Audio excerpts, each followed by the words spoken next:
The last thing Yun Chajiang remembered from his previous life was not the explosion, not the collapse of the Eastern Supply Bridge under enemy artillery, not the screaming of men who had been sent across open ground because a general 300 kilometers away had drawn a clean line on a map and written the word advance beside it. The last thing he remembered was a number. 412,000. The number of men his country had lost in 31 months of a war that had begun over a commercial dispute about coal transit rights and had continued because stopping it would have required someone in power to admit that the original decision had been wrong, and admitting that would have cost more political capital than continuing to spend human lives. He had been an industrial engineer attached to the 3rd Logistics Coordination Office. His job had been to make the dyeing more efficient, better shell casings, faster turnaround on artillery repair, standardized wagon axle dimensions so that replacement parts could actually replace what broke rather than requiring custom fitting in a field workshop by men who had not slept in 4 days. He had been good at his job. He had been so good at his job that the dyeing had indeed become more efficient, and he had lived long enough to watch 412,000 people disappear into the arithmetic of a war that had already forgotten why it started. He woke up cold. That was the first fact. Cold in a way that had texture to it, damp stone floor, wool blanket that smelled of horse and mildew, the particular cold of a building that was heated inadequately on purpose rather than by poverty, because the people who decided heating budgets did not sleep in this building. He lay still for several seconds before opening his eyes, which was a habit he had developed in his previous life during the years when opening your eyes too quickly in an unfamiliar place occasionally meant opening them to artillery. The ceiling above him was timber and plaster, cracked along one beamline in a pattern that suggested the foundation had shifted at some point and nobody had considered it urgent enough to fix. He was in a body that was younger than the one he remembered. Perhaps 24 years old, perhaps younger, with the specific ache in the shoulders of a person who did heavy work regularly and had slept badly. The room around him was a billet, 6 cots, 3 occupied by sleeping men, a small iron stove with cold ash in it, a single window showing grey pre-dawn light, boots lined up with the mechanical precision of military habit, and on the small table beside his cot, a set of papers covered in technical drawings that his hands, apparently, had been working on before he fell asleep. His name, he understood within the first few minutes of careful inventory, was Yun Chajiang. He was a junior military engineer assigned to the Huiyin Provincial Armaments Coordination Office, which was a title that had been given more syllables than the office deserved, because the actual office consisted of 4 people, a shared room and a requisition merchant building, and a mandate from the provincial military authority to maintain and improve the efficiency of armaments production and supply in a province that had been producing and supplying armaments for 3 years of grinding defensive war and was, by any measurement Chajiang could make in the first hour of consciousness, approximately 8 months from systemic collapse. He knew this the way he knew things in his previous life, not from a single dramatic revelation but from the accumulation of small details that any trained logistics engineer would read automatically.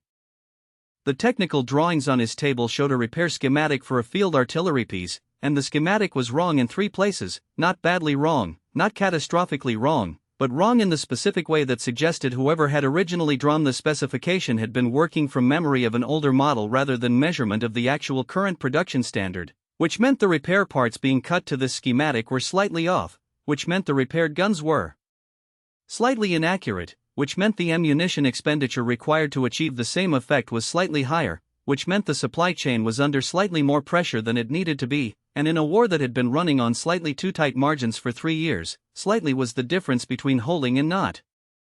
He dressed before the other men woke, pulling on the uniform of a junior provincial military engineer, which was not quite a military uniform and not quite a civilian one, occupying the uncomfortable institutional middle ground of a person who was necessary to the war effort but not sufficiently martial to be treated with full military respect. Then he walked outside into Huiyin.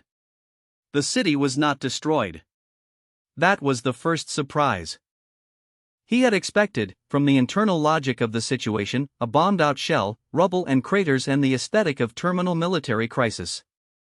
What he found instead was something in certain ways worse, a city in the process of being slowly consumed from the inside. The buildings were intact. The streets were clear. The market was open, with vendors selling food at prices that reflected 3 years of supply chain pressure without quite reflecting catastrophic scarcity. People moved through their morning routines with the particular quality of motion that Cha Jiang recognized immediately from his previous life, the motion of people who had been afraid for long enough that they had learned to perform normalcy as a coping mechanism, not because things were normal but because performing normalcy was the only thing that made the next hour feel survivable. The walls were the tell. Every flat surface in the city above head height was covered in military notices, production quotas, conscription announcements, supply requisitions, and the particular species of optimistic official language that only ever appeared when the situation was genuinely bad. Huiyan was the provincial capital of a region that sat between the main imperial territory and a coalition of 3 neighboring states that had been pressing the border for 4 years, first diplomatically, then economically, then with artillery. The province had held because provinces on the geographic margin of empires develop a specific toughness over generations of being the place where other people's conflicts arrived first. But toughness was not a production system. Toughness was what remained after everything else had been ground down far enough that only the people who could not leave were left. Cha Jiang walked to the Armaments Coordination Office before the morning session and spent 90 minutes reading every document in the shared filing system. He did this quietly, without announcement, because he had learned in his previous life that the fastest way to understand the actual state of any production system was to read its paperwork before anyone had time to explain it to you, because explanations were always edited by the person's understanding of what they were supposed to have achieved rather than what they had actually achieved. What the paperwork told him was this. The province had 4 functioning artillery production workshops, 2 of which were running at approximately 60% of rated capacity due to tooling wear that had not been addressed because replacement tooling had to come from the capital and the capital's supply allocation office had been deprioritizing Huiyan for 7 months. The other 2 workshops were running at full capacity, which sounded better until you noticed that their output was consumed almost entirely by battlefield replacement demand, meaning there was essentially no net accumulation of strategic reserve. The supply chain between workshops and front positions ran through 3 road junctions, 2 of which showed repeated disruption notations in the transport log, meaning that roughly 30% of supply movement was being rerouted under pressure rather than planned, which was consuming fuel, time, and vehicle wear at a rate that was not reflected in any of the official supply calculations because the rerouting was handled informally by individual transport officers rather than being tracked centrally. The repair cycle for artillery pieces was averaging 19 days from withdrawal to return to service. In his previous life, the same class of equipment had been turned around in 11 days with a properly organized system. The difference was not laziness or incompetence. The difference was that no one had ever sat down and mapped the repair process as a process rather than as a series of individual craftsman decisions made by skilled people working from experience and habit. And the ammunition accounting. He stopped at the ammunition accounting for a long time. The official figures showed adequate stockpile levels. The field request logs showed units consistently requesting more than the official allocation level. Field request logs were usually more honest than official stockpile figures, because the people filling them in were the ones who would die if the numbers were wrong. He set the file down and looked out the narrow office window at the gray morning sky over Huiyan and did the kind of arithmetic in his head that he had been doing since he was 19 years old and first realized that wars were not won by courage or by strategic vision or by the quality of maps but by the ability of a production and supply system to keep more things working than the enemy could break. The province was not going to fall to a dramatic military offensive. It was going to be ground away, piece by piece, through the accumulated friction of a system that was slightly wrong in 17 places simultaneously, until one day the workshops could not repair artillery fast enough, and the supply routes could not deliver ammunition reliably enough, and the units at the front found themselves asking for things that the system could no longer provide, and the line simply stopped holding. He estimated 8 months. Possibly 10 if the enemy had supply problems of their own, which they almost certainly did, because wars at this level of technological development always inflicted approximately equal logistical punishment on both sides. He was still at the window when the office's senior coordinator, a man named Baek Mushin, arrived for the morning session. Baek was in his 40s, career military administration, with the expression of a man who had filed honest reports for long enough to have been quietly promoted sideways into a position where his honesty could do less damage to the people above him. He looked at Cha Jiang standing at the window surrounded by open files and said, "You came in early." "The repair cycle is averaging 19 days, Cha Jiang said. "It should be 11. And the ammunition accounting is lying. Baek was quiet for a moment. The official figures are what the supply office in the capital requires, he said carefully. I know what they are, Cha Jiang said. I'm telling you what the field requests say. Another silence. What are you proposing? Nothing yet, Cha Jiang said. I need to see the workshops first. And the road junction at Sukri, the one with the most rerouting entries in the transport log. Baek looked at him with the particular expression of a man who had watched a lot of junior engineers arrive with ideas and leave with revised opinions. The Sukri junction is a difficult site, he said. Exposed to harassing fire in the afternoon hours. Then I'll go in the morning, Cha Jiang said. He picked up his coat. He was not angry, not heroic, not burning with the fire of a man who had a plan to save the world. He was a logistics engineer in a dying province with 8 months before systemic collapse, looking at a repair schematic with 3 wrong measurements on it, and he was doing what engineers did when they found something wrong. He was going to go look at the actual thing before deciding how to fix it. He paused at the door. Outside, Huiyin continued its performance of normalcy under gray skies, 400,000 people moving through a city that was already 1 month into its final year without knowing it. He thought of the number 412,000, which he had carried from his previous life into this one like a piece of shrapnel that had never been removed. He was not going to save this province with a grand plan. He was going to save it the way you saved anything that was being destroyed by accumulated small failures, one wrong measurement at a time, starting with the ones that killed people most efficiently. I'll need a horse, he said to Baek Mushin, and walked out into the morning. The Sukri Junction was a crossroads built on the logic of older commerce rather than modern war, which was its central problem.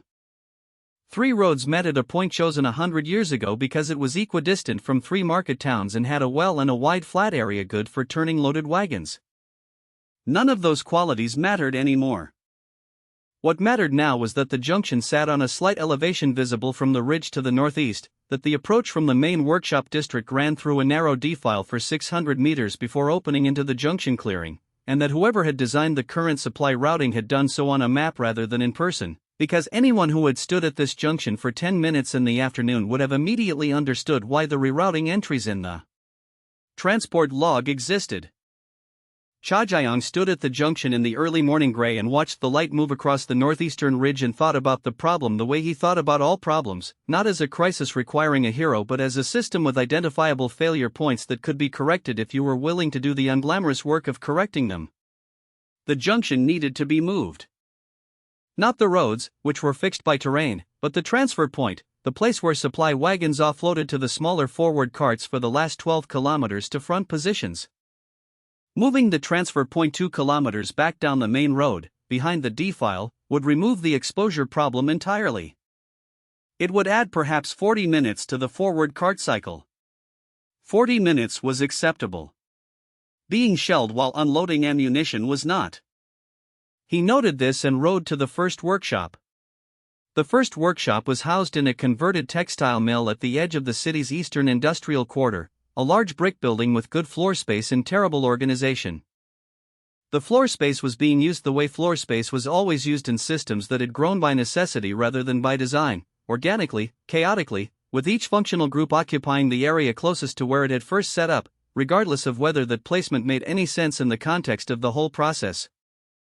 The result was a production flow that doubled back on itself 3 times between raw material intake and finished output, requiring partially finished components to be carried across the full width of the workshop floor twice during the repair process. Cha Jiang walked the flow in silence, following a single artillery piece through its repair stages from intake to the final fitting area, and counted steps and handoffs and waiting periods without saying anything, because saying something before you had counted everything was how you produced changes that fixed the visible problem while leaving the underlying structure intact. The master craftsman who ran the workshop was a man named Guak Taewon, somewhere in his 50s, with the hands of someone who had been working metal since childhood and the expression of someone who had been explaining the same production constraints to the same stream of officials for 3 years without any of those officials actually doing anything about the constraints. He watched Cha Jiang walk the floor without interfering, which suggested either professional confidence or professional exhaustion. Probably both. When Cha Jiang finished his circuit and came back to the intake area, Guak said, you walked it 3 times. The second time I was checking the weight points, Cha Jiang said. The third time I was counting the carrying distance on the barrel assemblies.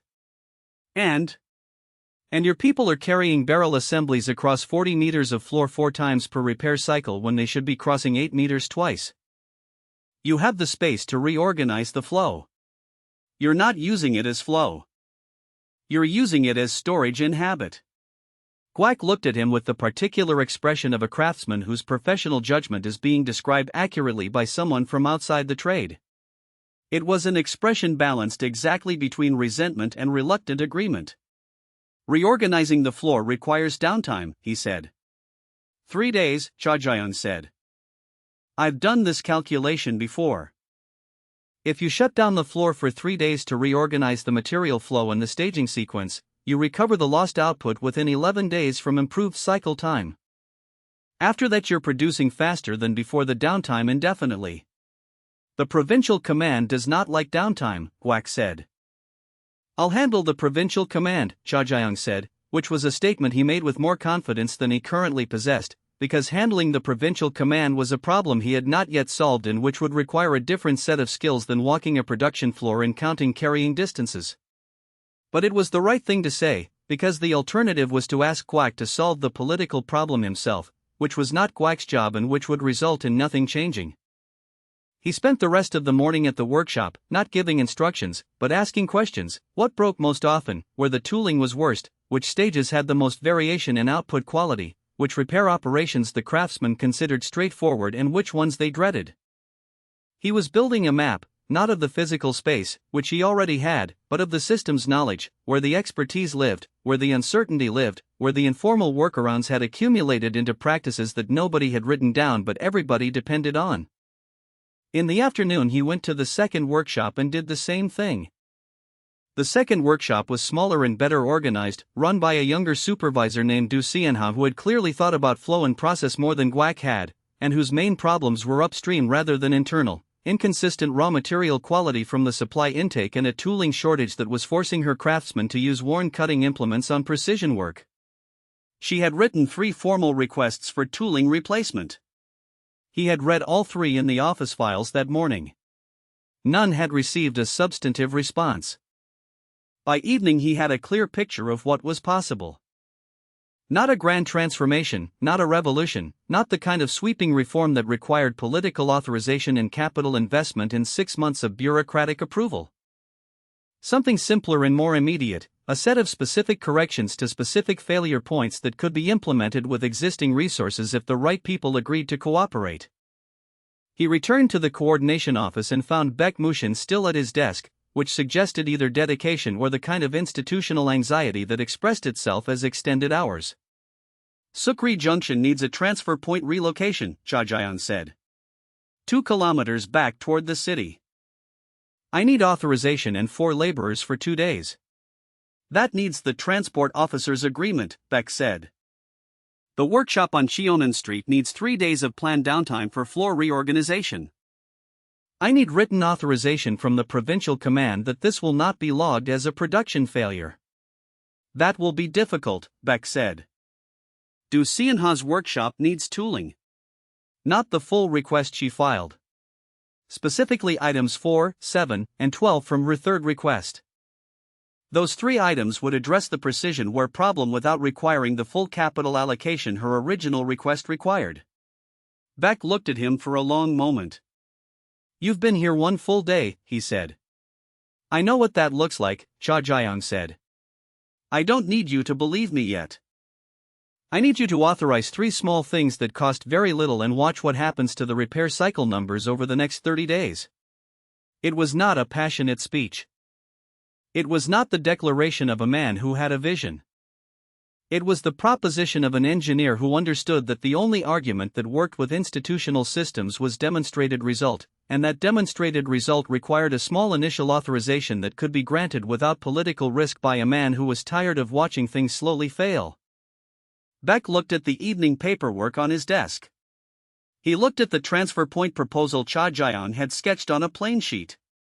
He looked at the tooling items list. Then he picked up his authorization stamp, which was a small brass implement worn smooth from 3 years of use, and pressed it to the bottom of the tooling request. The floor reorganization authorization requires a signature from Colonel Ha Young-jae, he said. I will introduce you tomorrow morning. And the transfer point? That I can authorize myself, Beck said. He stamped that document also. He handed them both back without ceremony, the small movement of a man who had just done something modest that might or might not matter, and returned to his evening paperwork. Cha Jae-young folded the documents and put them in his coat. Outside, Huiyin was moving into its evening routines, the city performing its normalcy against a sky that had gone the color of old iron. He had 2 authorizations and 1 meeting tomorrow morning with a colonel who would probably be difficult. He had not saved anything yet. He had not improved anything yet. He had walked 2 workshops, counted carrying distances, read files, and obtained 2 stamps on 2 pieces of paper. That was all. In his previous life he had learned that this was always how it started, and that the people who waited for a more dramatic beginning were usually still waiting when the system they were standing in finally finished collapsing around them. He went back to the billet and corrected the 3 errors in the artillery repair schematic before he slept. Colonel Ha Young-jae had the face of a man who had survived 3 years of defensive war by being harder to argue with than the enemy was to fight. He received Cha Jae-young in a requisition merchant's office on the 2nd floor of the provincial command building, seated behind a desk that was covered in maps and operational summaries with the deliberate density of a man who wanted visitors to understand immediately that he was busy with things larger than whatever they had come to discuss. He listened to the floor reorganization proposal for approximately 90 seconds before interrupting. You want me to authorize a 3-day shutdown of the Cheonan workshop during an active supply pressure period because you walked the floor once and counted steps? Yes, Cha Jae-young said. And because the current cycle time of 19 days can be reduced to 11 with the reorganization, which means the same workshop produces the equivalent of an additional 8 days of output per repair cycle indefinitely after the 3-day downtime. Ha looked at him the way senior officers looked at junior engineers who cited specific numbers, which was with the suspicion of a man who had been given specific numbers before that turned out to be wrong in expensive ways. Where does the 11-day figure come from? My previous posting, Cha Jae-young said. This was technically true in a way that required no further explanation and invited no further inquiry, which was the ideal quality for any statement made to a colonel before breakfast. The Cheonan workshop is not your previous posting, Ha said. The production flow principles are identical, Cha Jae-young said. I walked the floor. The carrying distances account for 6 of the 8 days of difference. The staging sequence accounts for the remaining 2. Both are correctable by reorganizing where equipment sits on the floor, which costs nothing except 3 days of supervised work and the authorization to log the downtime as planned maintenance rather than production failure. Ha was quiet for a moment. He picked up one of the maps on his desk and set it down again in a slightly different position, the movement of a man thinking rather than reading. If you're wrong, he said, I have logged a production shutdown during an active period and I have nothing to show for it. If I'm wrong, Cha Jae-young said, the cycle time stays at 19 days and you are in exactly the position you are in now. The downside is 3 days. The upside is 8 days of additional effective output per cycle for as long as the workshop operates. Another silence. Ha looked at Baek Mushin, who was standing slightly behind Cha Jae-young with the expression of a man who had decided to let the situation develop without commentary. Baek gave a small, neutral nod, which communicated approximately, I am not endorsing this, but I am also not opposing it, which in institutional language meant, the proposal is not obviously insane. Ha stamped the authorization. He did it with the speed of a man who had made a decision and wanted to move past it before he changed his mind. 30 days, he said. I want cycle time figures in 30 days. If the number is not below 15, we will have a different conversation. Understood, Cha Jae-young said. He left before Ha could add conditions. The floor reorganization at the Cheonan workshop took 3 days and 2 hours. Guak Tae-won supervised the physical work with the grim competence of a man who disagreed with the theory but was too professional to do the practical implementation badly. The craftsman moved equipment, re-established staging areas, rebuilt the material flow sequence from intake to output in the order Cha Jae-young had mapped rather than the order it had accumulated through 3 years of organic growth. On the second day, there was a significant argument between two senior craftsmen about the position of the barrel finishing station, which had been in its current location for 2 years and which both men considered essentially sacred. Cha Jiang resolved this by sitting down with both men and a sheet of paper and counting the steps their current placement required versus the proposed placement, out loud, in front of them, until the arithmetic was impossible to argue with. This did not make either man happy. But it moved the station. On the morning of the fourth day, the workshop reopened and ran its first repair cycle under the new configuration. The craftsmen were slower than usual, moving through familiar work in an unfamiliar spatial arrangement, which was expected. On the fifth day, they were faster. On the eighth day, Guai came to find Cha Jiang at the coordination office and said, without preamble, "We completed 3 repair cycles yesterday." Under the old configuration, 3 cycles in 1 day had never happened. Under the old configuration, 2 cycles in 1 day happened perhaps once a week. Cha Jiang noted this in the production log and said nothing dramatic, because drama was not what the situation required. What the situation required was for the number to continue, which it did. By the end of the second week, the Cheonan workshop's cycle time was averaging 12.5 days, not 11, because real systems never hit theoretical optima on the first iteration, but 12.5 was close enough to be a proof of principle and far enough from 19 to be a visible transformation. Baek Mushin submitted the figures to Colonel Ha's office without additional comment. The transfer point relocation at Sukri had gone more smoothly than the workshop reorganization, partly because it was physically simpler and partly because the transport officer responsible for the junction, a compact methodical man named Ryu Hyenbach, had clearly been wanting to move the transfer point for months and had lacked only the authorization to do it. He implemented the relocation in a day and a half and sent Cha Jiang a written note afterward that said simply, "Afternoon harassing fire yesterday, no impact on transfer operations." Which was 4 words of operational result that meant more than any official commendation. The tooling delivery for Du Xianha's workshop arrived 10 days after the authorization, which was faster than the previous 3 requests had been processed because Cha Jiang had hand-carried the requisition to the Capital Supply Liaison Office rather than submitting it through the standard mail routing. The liaison officer had been resistant until Cha Jiang sat in his office and explained, very quietly and very specifically, that items 4, 7, and 12 from the original request were not luxury improvements but precision-critical replacements that were currently causing a measurable increase in ammunition consumption at the front, and that the ammunition consumption increase was costing the supply system more per month than the tooling replacement cost as a one-time expenditure. The liaison officer had the expression of a man who had never had the connection between his procurement decisions and frontline ammunition expenditure explained to him in direct numerical terms before. He processed the request the same afternoon. It was during the 3rd week, when the numbers were beginning to move in the right direction and Cha Jiang was allowing himself the careful, provisional satisfaction of a man whose first set of calculations had been approximately correct, that the first attack happened. Not artillery. Not an enemy offensive.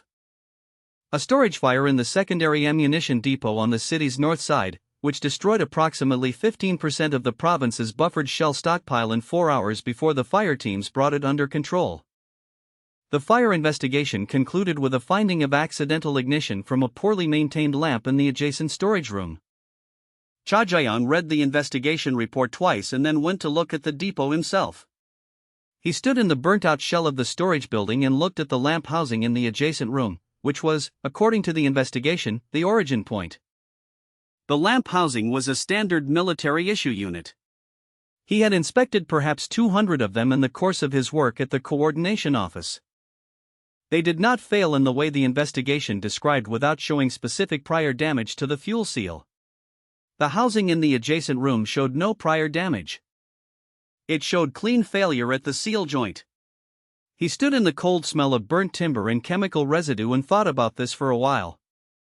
Then he went back to the coordination office and said nothing to anyone about what he had found, because saying something required knowing who to say it to, and knowing who to say it to required understanding which of the people around him had reasons to want the province's improving supply numbers to stop improving. What he knew was this: the province was no longer losing. That was the first unambiguous fact to emerge from 3 weeks of unglamorous system work. The front had not moved dramatically, no theatrical victory, no territory recovered.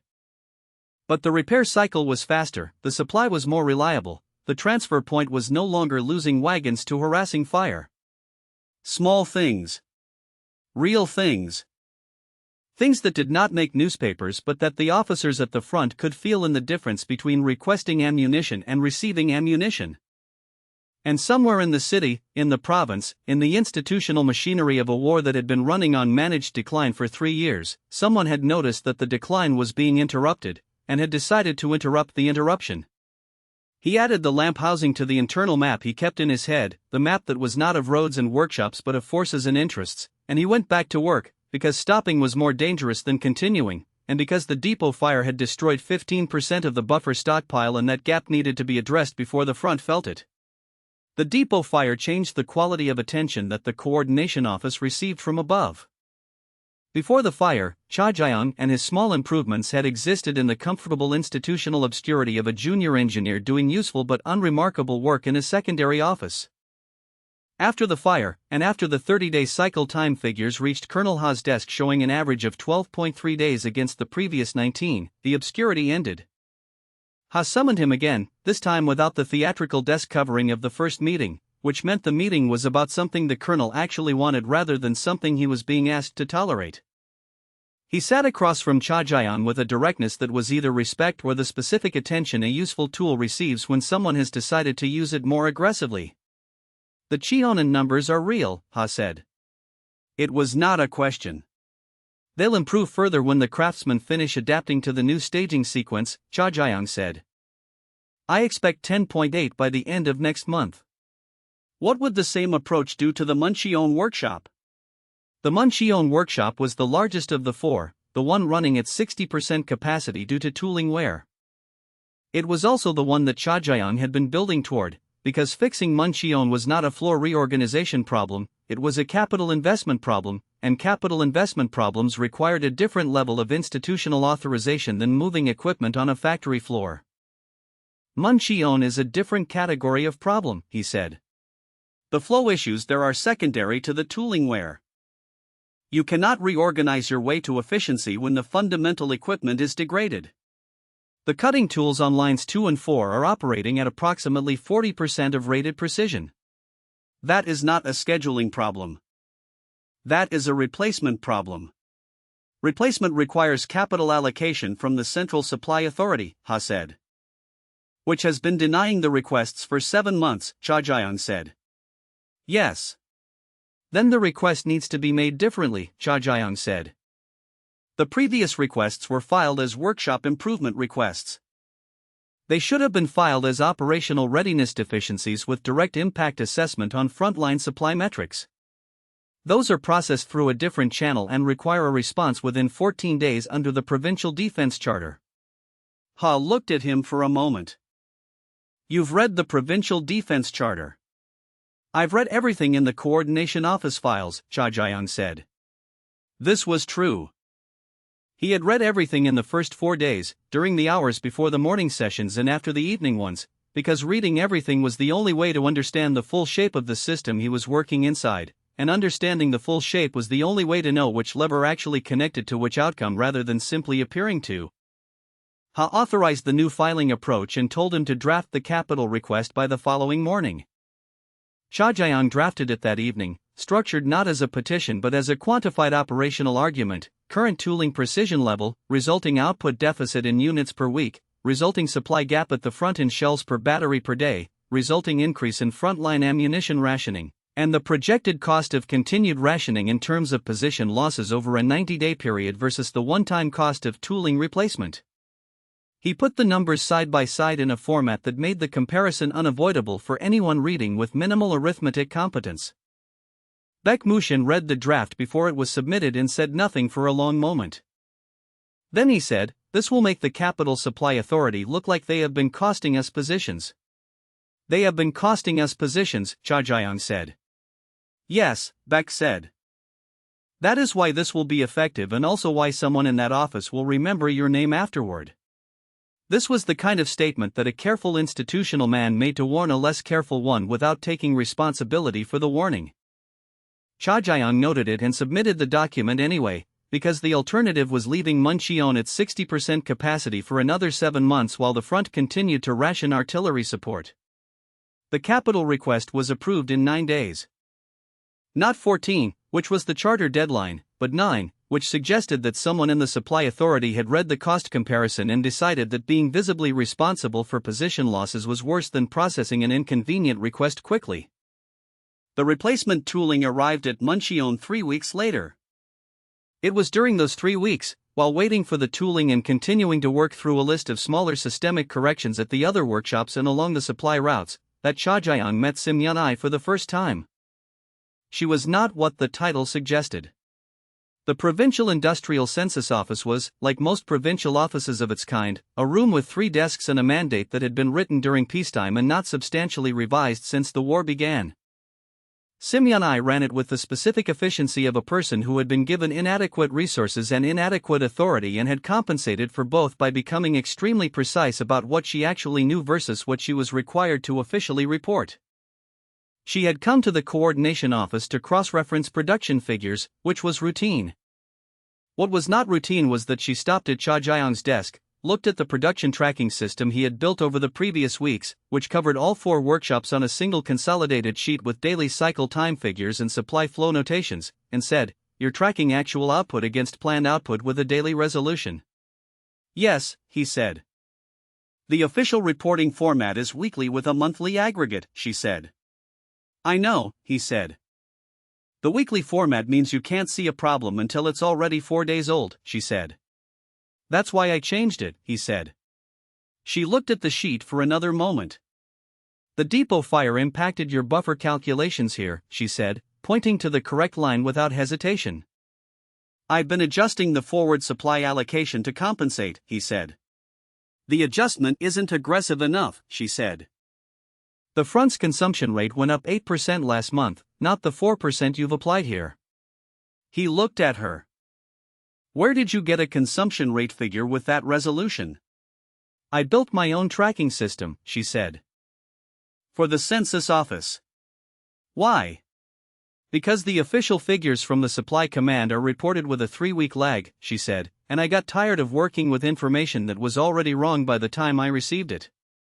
He moved the buffer adjustment to 8% and the supply calculation shifted into a range that was uncomfortable but accurate. She watched him do it with the expression of someone who had been working with inaccurate figures for a long time and found the sight of someone correcting them in real time almost physically satisfying. "I need your consumption tracking data," he said. "Every week." "What do I get for it?" she said. "Not as a negotiation." As a genuine question from a person who had learned that information sharing in institutional systems was a resource exchange and that pretending otherwise led to being perpetually on the losing side of the exchange. "Access to the workshop production data in daily resolution," he said. "So you can actually see what's happening before it shows up in the official weekly report." She thought about this for a moment. Then she nodded and left, and came back 2 days later with 3 months of backdated consumption tracking figures that immediately forced Cha Jae-young to revise 4 of his supply calculations in ways that were, uniformly, worse than his previous estimates and more accurate than the official data. This was the thing about working with real numbers: they were always worse than the official ones, and always more useful. The Muncheon tooling arrived on a gray Tuesday morning and Cha Jae-young spent the entire day at the workshop supervising the installation with the lead machinist, a quiet, meticulous man named Jong Ui-chan who treated the new cutting implements with the reverence of a craftsman receiving instruments he had been told did not exist in sufficient quantity to reach him. By evening 2 of the 4 degraded lines were running at full precision. By the end of the week all 4 were running. The workshop's output jumped in the first full week of operation with the new tooling by 31%, which was higher than Cha Jae-young had projected, because he had underestimated how much the craftsman had been compensating for degraded tools through additional hand-fitting work that disappeared the moment the tools were accurate. He submitted the new figures to Colonel Ha without comment. Ha read them, looked up, and said, "What's next?" It was the question Cha Jae-young had been waiting for, because it meant Ha had crossed from tolerating him to relying on him, which was a different institutional position entirely, with different resources and different risks. He had a list. He had been building the list since the first morning at the coordination office window, adding to it every day as he learned more about the system's failure points.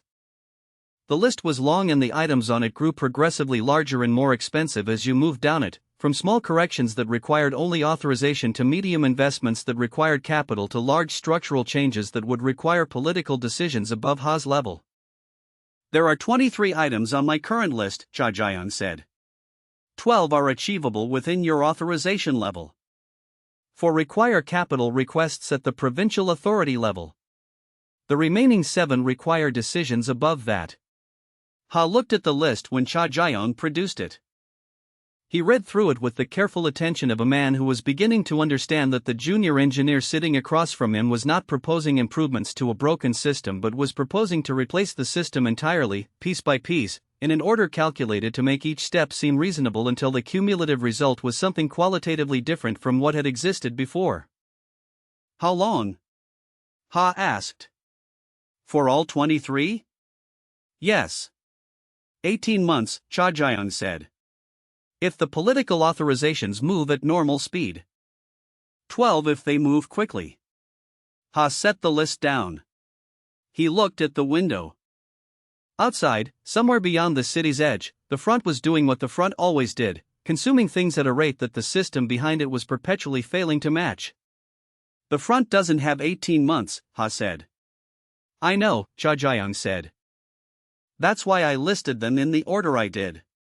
The first real military success came on the 47th day after Cha Jiang had arrived at the coordination office, and it came not with fanfare but with a single line in a field operations report that read, 3rd Battery, Eastern Sector, sustained fire for 6 hours without rationing interruption.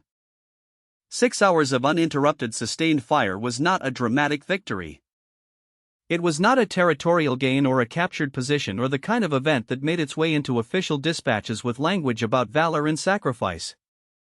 It was simply a battery doing its job for a full operational period without running short of ammunition, which had not happened on that sector in 11 months.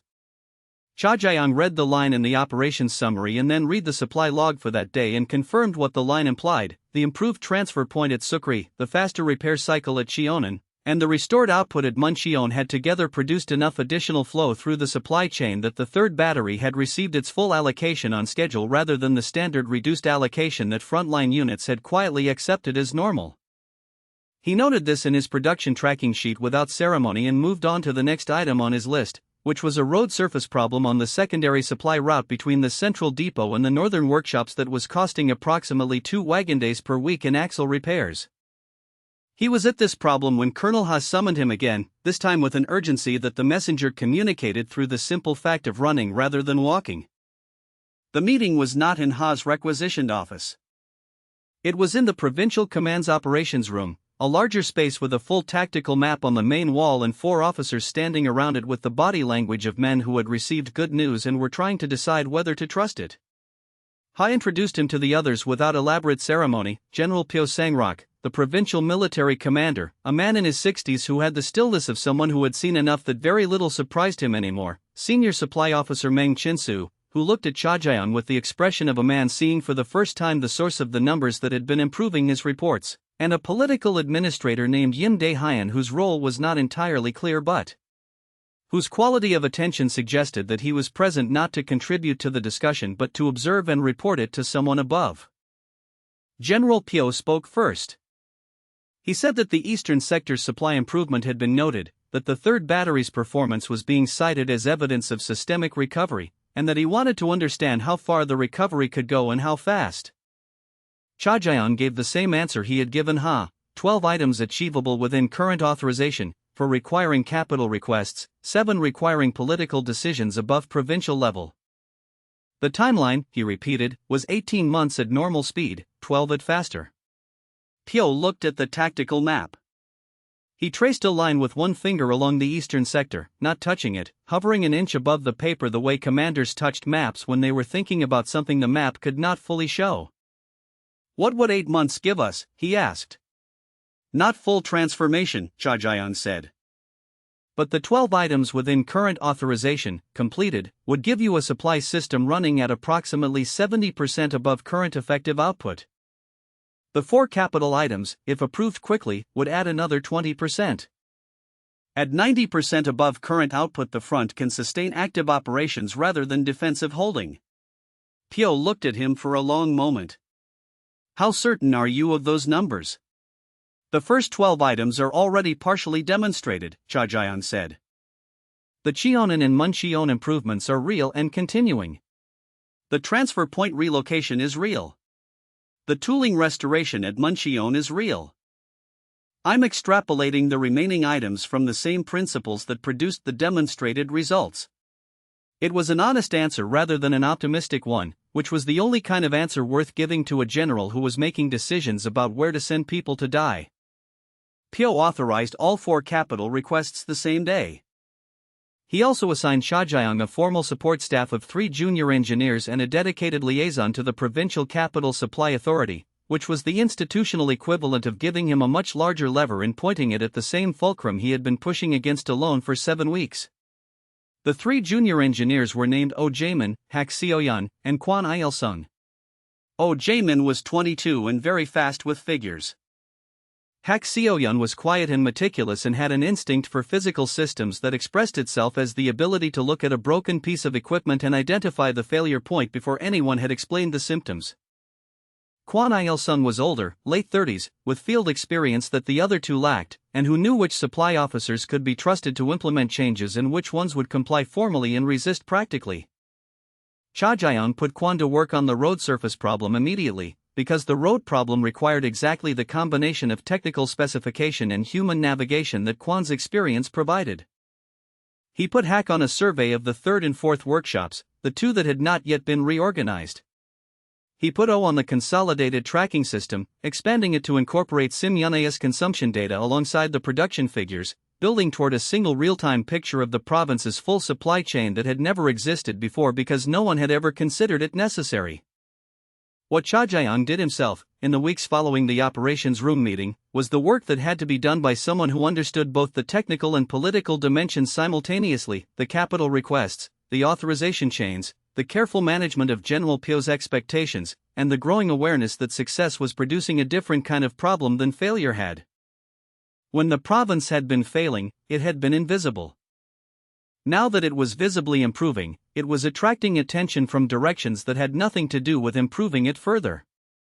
The first sign was the arrival of 2 officials from the central government's Military Coordination Ministry, who appeared at the coordination office one morning with credentials that outranked Colonel Ha and a mandate described as a general assessment of provincial military production capacity. They spent 2 days reviewing everything Cha Jiang had built, asking careful questions in the tone of men who already knew the answers and were verifying rather than learning. On the second evening, one of them, a thin man named Cheol Byung-soo, who wore his authority lightly in the way of people who did not need to display it, sat across from Cha Jiang in the coordination office after the others had gone and said, "The Central Ministry is interested in replicating this approach in 2 other provinces." Cha Jiang looked at him. "Replicating it requires understanding it," he said. "Not just copying the visible outputs." "That's why we're talking to you rather than simply copying the reports," Cheol said. His tone was pleasant. His attention was the attention of a man conducting an assessment of a resource, deciding whether it was more valuable in its current position or somewhere else. "The approach works because it's built on specific knowledge of this province's system," Cha Jiang said carefully. "Moving me to another province would interrupt the work here before it's complete." "Of course," Cheol said. He did not agree or disagree. He smiled with the neutrality of a man who had filed the response and moved on. He left the following morning. Cha Jiang sat with the conversation afterward and felt the shape of it settle into the map he kept in his head, the map of forces and interests that was always running parallel to the map of workshops and supply routes. He had made the province useful. Useful things attracted ownership claims. The ministry wanted the method. General Pyo wanted the results. Ha wanted the credit. The supply authority wanted the improved metrics.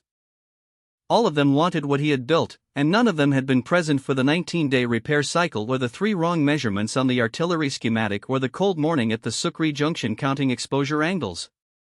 None of them had sat with Guak Tae-won and argued about the position of a barrel finishing station until the arithmetic was impossible to dispute.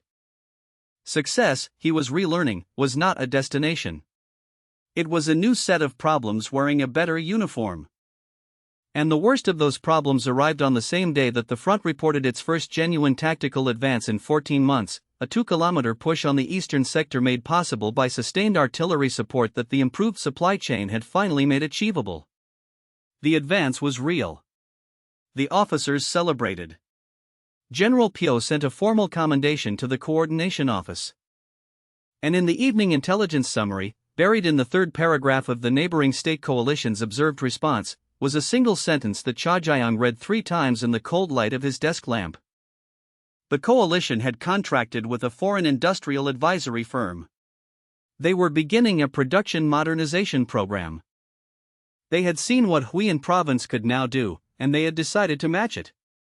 He set the intelligence summary down and looked at the ceiling of the coordination office, at the cracked plaster above the shifted beam, which nobody had fixed in the months since he had first noticed it.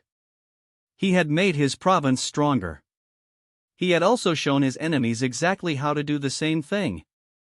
The advance on the eastern sector had cost the coalition 2 kilometers of ground. His intelligence summary told him it had cost him something harder to measure: the assumption that improving his side faster than the enemy could respond would be sufficient to end the war. The enemy was now responding. And they had more resources to respond with. The coalition's modernization program became visible in stages, the way all dangerous things became visible, first as rumor, then as confirmed intelligence, then as battlefield fact that arrived with the specific weight of something you had been warned about and had hoped would be slower. The first stage was a report from the eastern sector's observation posts noting that the coalition's artillery response times had improved. Not dramatically, not overnight, but measurably, in the specific way that Cha Jiang recognized immediately, because it was the same improvement he had produced in Huiyin through faster repair cycles and better supply routing. Someone on the other side had read the same logic. The second stage was a captured supply manifest from a coalition forward depot that showed standardized component sizing across 3 different artillery models, which was not how coalition forces had been operating 6 months ago. 6 months ago their supply system had the same artisanal inconsistency that Huiyin's had when Cha Jiang arrived. Now it didn't. The third stage was the battle at Guanchong Ford, where a Huiyin infantry advance supported by improved artillery supply ran into a coalition defensive position that held for 11 hours against sustained fire before withdrawing in good order, taking its equipment with it, losing far fewer guns than the same position would have lost 8 months ago. Cha Jiang read the after-action report in the operations room alongside Colonel Ha and General Pyo and said nothing for a long time. The numbers in the report were not catastrophic. The advance had succeeded. Ground had been taken. Officially it was a victory. But Cha Jiang was looking at the coalition's artillery loss figures, which were 60% lower than projected, and he was thinking about what 60% lower meant in the context of an enemy that was now recovering its equipment faster, supplying its batteries more reliably, and standardizing its components across models. He was thinking that he had spent 8 months making Huiyin's war machine more efficient and that the result was visible on the map as 2 kilometers of advance and invisible on the map as a coalition army that had watched his methods and begun applying them with the additional advantage of larger territory, larger population, and larger industrial base. "We won," Ha said. "Yes," Cha Jiang said. General Pyo looked at the map with the stillness he brought to all map looking and said, But the coalition's modernization rate is faster than I projected," Cha Jiang said. "They started from a lower base, which means the efficiency gains available to them are larger than the gains I had available here. They have foreign advisors who don't need to learn the theory from scratch. And they have 3 times the industrial capacity of this province." He paused. "In 6 months their effective supply output will match ours. In 12 months it will exceed ours. At that point the tactical advantage we have built through the supply improvements becomes neutral, and we return to a balance of forces that favors the larger party, which is them." The operations room was quiet. Through the window the city of Huiyin was doing its morning, the performance of normalcy that Cha Jiang had stopped noticing the way you stopped noticing any ambient sound that never changed. Ha said, "So we need to move faster than 6 months."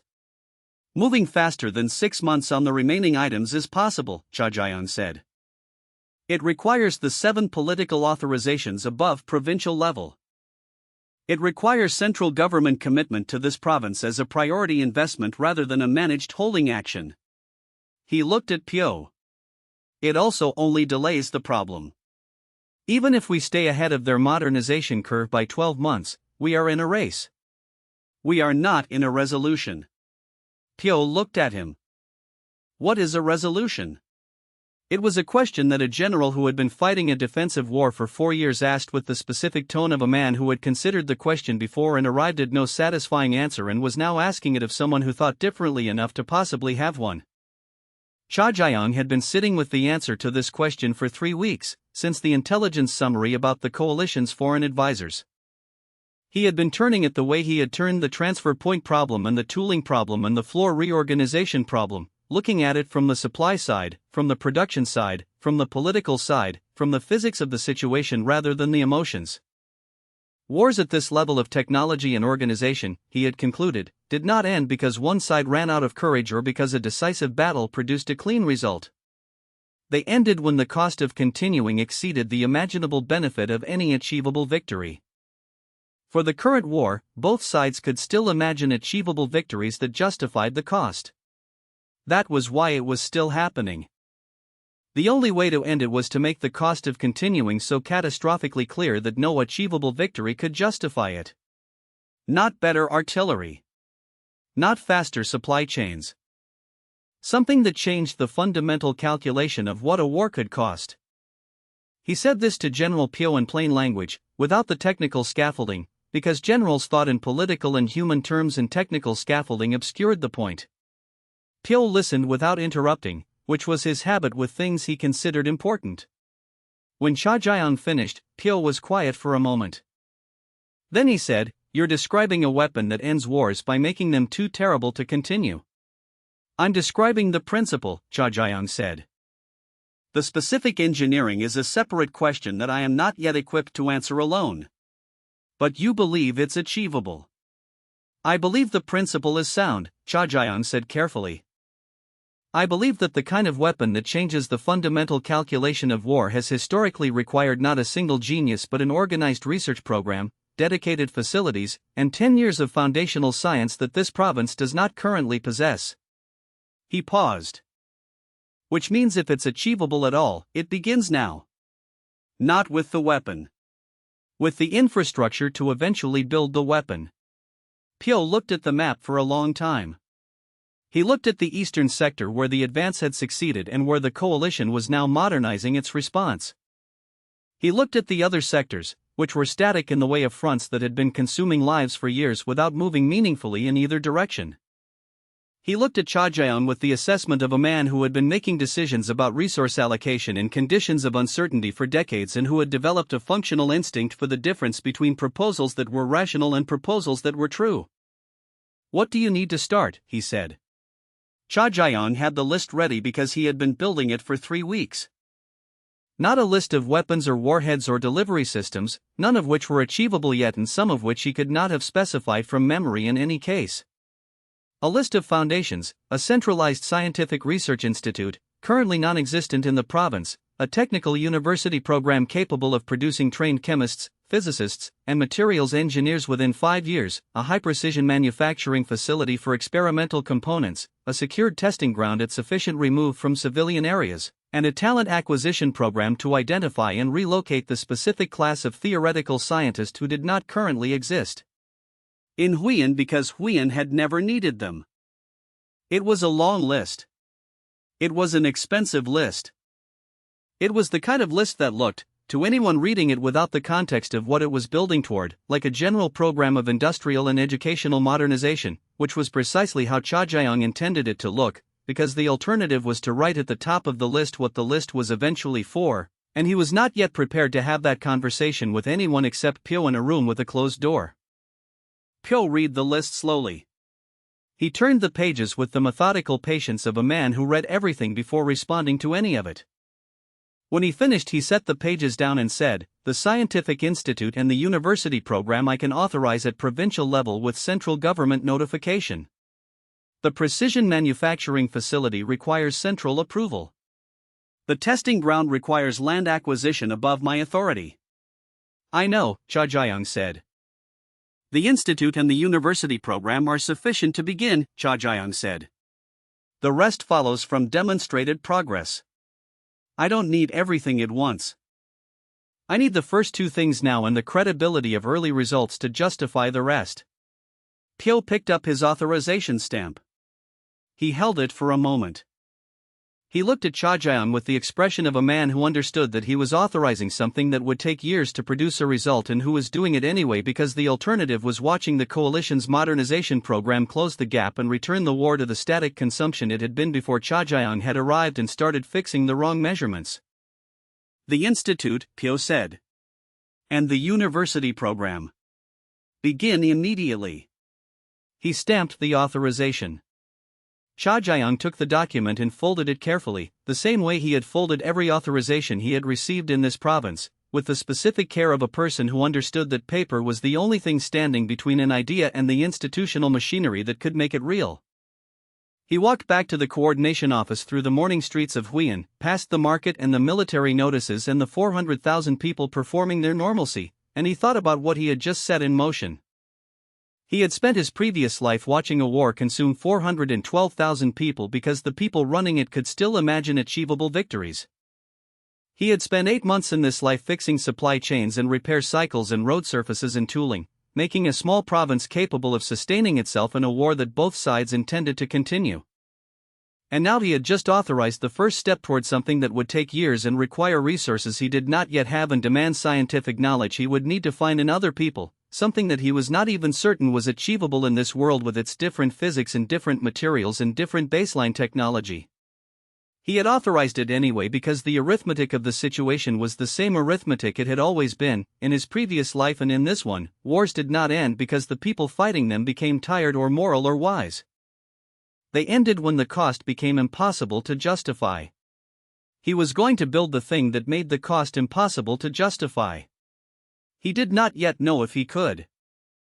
He knew that not trying guaranteed the alternative, which was a war that would modernize itself on both sides and continue consuming things, for as long as both sides could find things to consume. The Huiyin Scientific Research Institute opened in a converted textile warehouse on the city's western industrial edge, which was not the location Cha Jiang would have chosen if he had been given a choice, but which was the location General Pyo's land allocation office had produced within the 2-week window Cha Jiang had requested, and 2 weeks was more important than optimal square footage.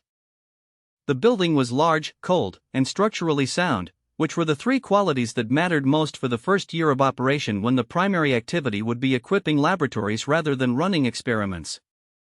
He spent the first month doing what he had done at every other problem in this province, walking the space, counting what existed, building the map of what was needed versus what was available, and working systematically from the gap between those two things.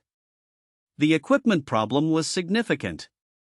Precision laboratory instruments did not exist in Huiyin because Huiyin had never needed them.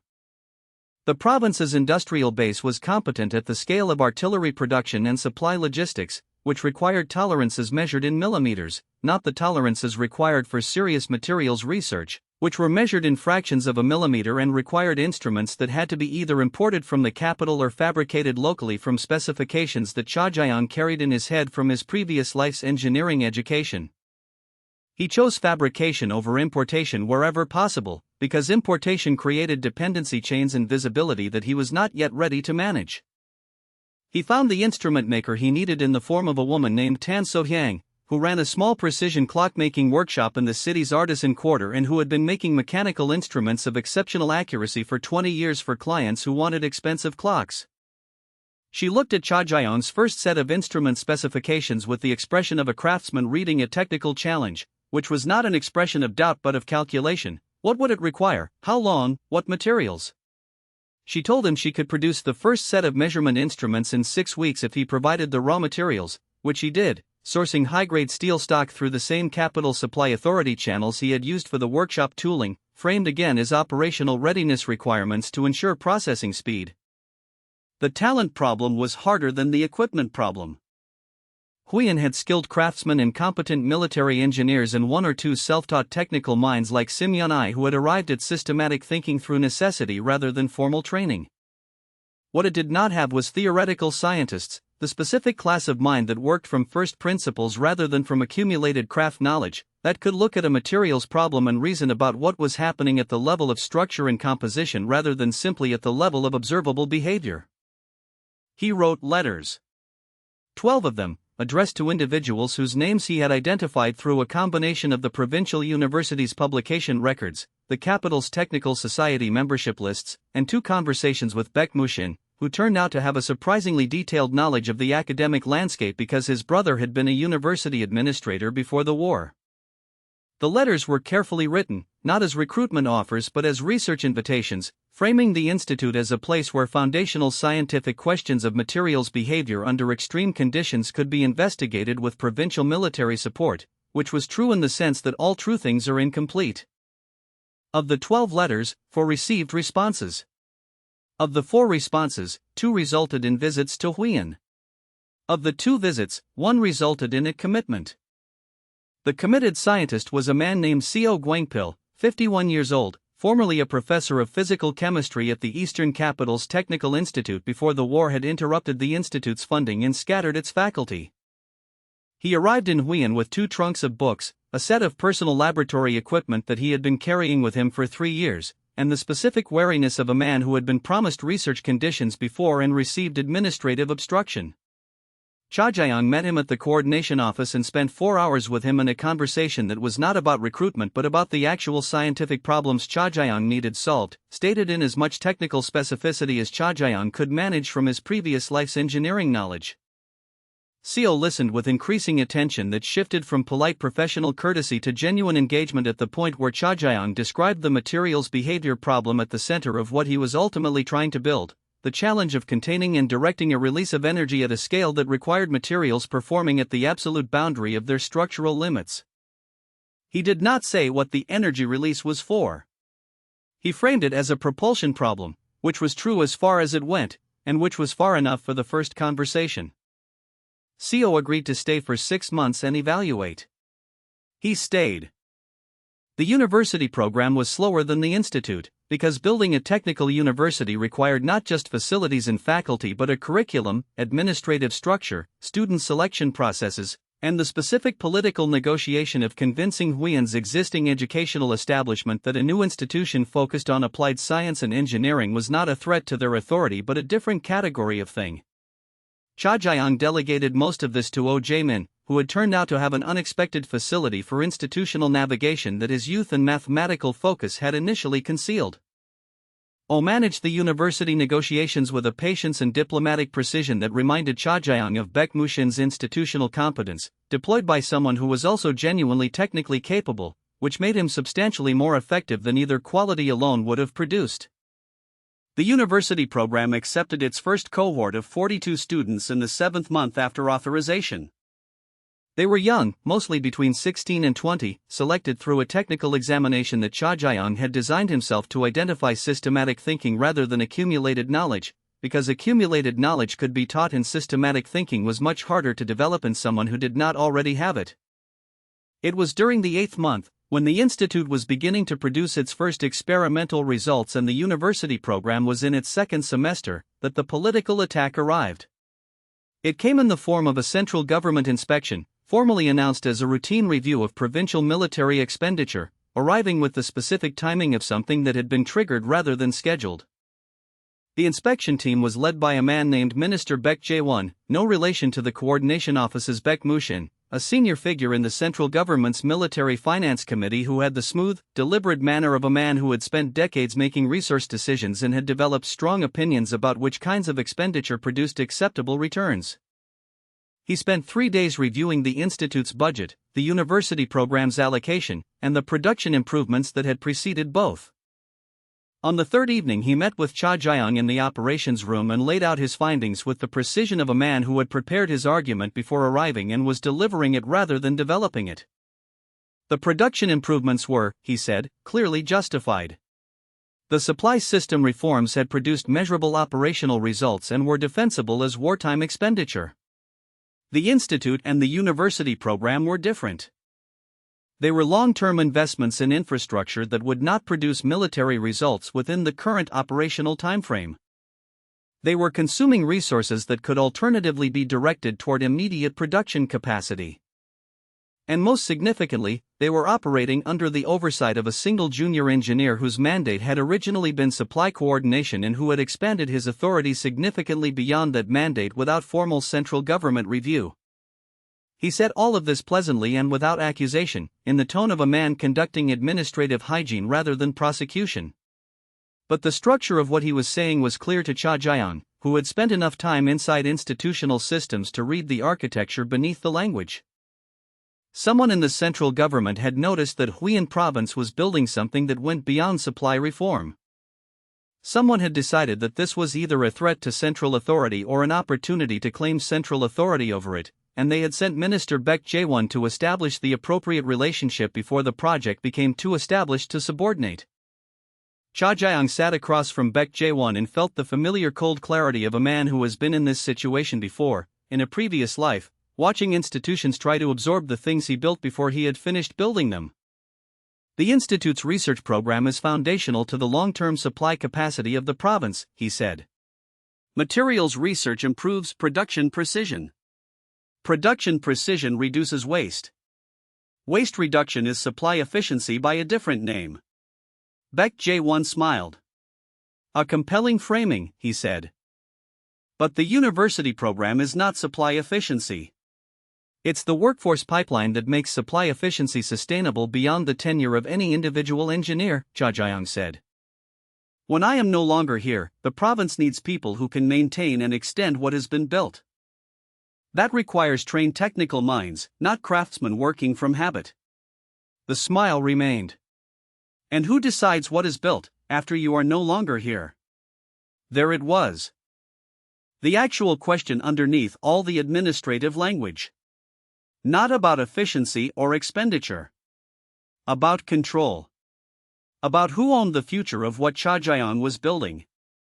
He looked at Baek Jae-won and thought about the 42 students in the first university cohort in Seo Gwangpil's notebooks filling with materials research and Tan So-hyang's precision instruments measuring things that had never been measured in this province before, and he said, with the careful neutrality of a man who understood that the wrong answer here could end everything before it became anything, the province's military command, under central government oversight, as has always been the case. Baek Jae-won nodded slowly.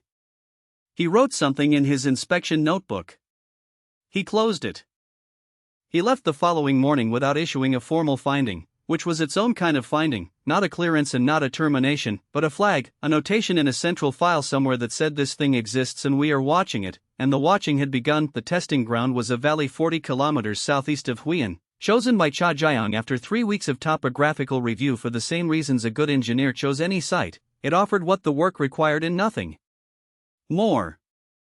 The valley was deep enough to contain blast pressure, remote enough to prevent civilian exposure, geologically stable enough to support permanent instrumentation, and accessible by a single road that could be controlled without visible military presence.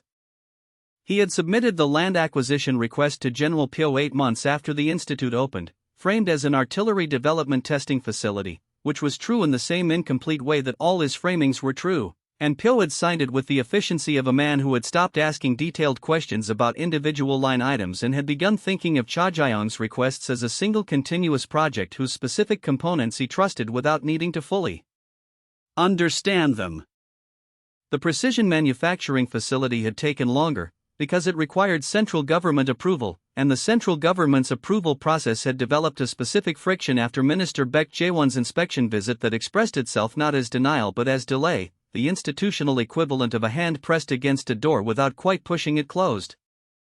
Cha Jiang had navigated this through Pyo, who had navigated it through the military command structure rather than the civilian administrative one, which was slower in normal times and faster in wartime when operational justification could be attached to almost any request with sufficient ingenuity. The facility had been approved in the 14th month and constructed in the 16th, built to Cha Jiang's specifications by a construction team that understood the physical requirements without being told the ultimate purpose, which was a management principle he had adopted consistently: tell each person exactly what they needed to know to do their job correctly and nothing beyond that, not from distrust but from the structural reality that the more people who held the complete picture, the more surfaces existed for the complete picture to leak from. By the 18th month the foundational infrastructure was in place. The institute had 31 researchers, a mix of the theoretical scientists Cha Jiang had recruited through continued letter campaigns and the first generation of university graduates who had completed accelerated programs in materials chemistry and precision engineering. Seo Guangpil had stayed beyond his original 6 months and was now effectively the institute's scientific director, a role he had assumed not through appointment but through the organic authority of being the most capable theoretical mind in the building and the one most willing to work until the problems ran out rather than until the day did. The research program had progressed through its foundational phases with the methodical pace of real science rather than the dramatic pace of story, months of materials characterization, systematic testing of containment properties, the slow accumulation of data about energy behavior at extreme conditions that formed the empirical base without which any engineering toward the ultimate goal would be building on imagination rather than knowledge. Cha Jiang had been careful to keep the research program structured so that each phase produced results with immediate military applications in conventional weapons improvement, giving every stage a defensible output that justified its existence to observers who did not know what the stages were building toward. Better propellant chemistry produced more reliable artillery rounds.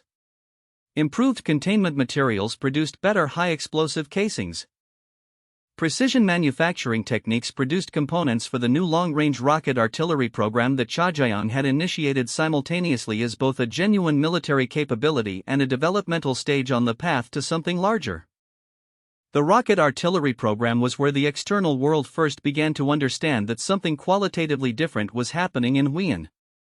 The first successful test of a long-range rocket at the Valley Testing Ground happened on a cold morning in the 19th month, in the presence of Cha Jiang, Seo Guangpil, 3 senior researchers, and Ryu Hyenbach, the transport officer from the Sukri Junction who had become one of Cha Jiang's most trusted operational people over the previous year and a half and who was now managing the testing ground's logistics. The rocket traveled 14 kilometers and impacted within 60 meters of the designated target, which was not precision by the standards Cha Jiang intended to eventually reach but was precision by the standards of everything that currently existed, and it did so carrying a payload mass that made the demonstration unambiguously significant from a military perspective. Nobody said anything for a moment after the impact. Ryu looked at the dust column rising from the impact point 14 kilometers away and said, quietly, "That changes the geography of the war." He was correct, and Cha Jiang had known he was correct before the test, which was why he had spent the 2 weeks preceding it managing the information architecture around the program with the same care he gave to the physical engineering. Who knew? What they knew? When they would know more. The test results went to General Pyo through a direct secure channel, bypassing the standard operations reporting structure. Pyo received them in his private office and sat with them for a full day before summoning Cha Jiang. When they met, Pyo was not celebratory. He had the expression of a man who had just understood something he had previously only believed, which was a different and more serious state. 14 kilometers, Pyo said. With current propellant chemistry, Cha Jiang said. The next generation of propellant, which Seo's team is currently characterizing, will extend that to approximately 35 kilometers. The generation after that, which requires the precision manufacturing facility's full capability and materials we are still developing, will reach beyond what currently matters for this war. Pyo was quiet. And the payload, he said. Current payload is conventional high explosive, Cha Jiang said. Future payload is what the Institute is working toward. He paused. I want to show you something. He unrolled a map on Pyo's desk, not a tactical map but a schematic, a diagram of the research program's structure showing each completed phase and each phase still ahead, connected by dependency lines that showed what had to exist before the next thing could be built. It was the first time he had shown anyone the complete picture in a single document, and he had built the document carefully, in language that was technical enough to be precise and accessible enough to be understood by a man whose scientific background was limited but whose intelligence was not. Pyo studied the schematic for a long time. He followed the dependency lines with his finger the way he followed tactical maps, tracing the logic of the structure rather than the individual elements.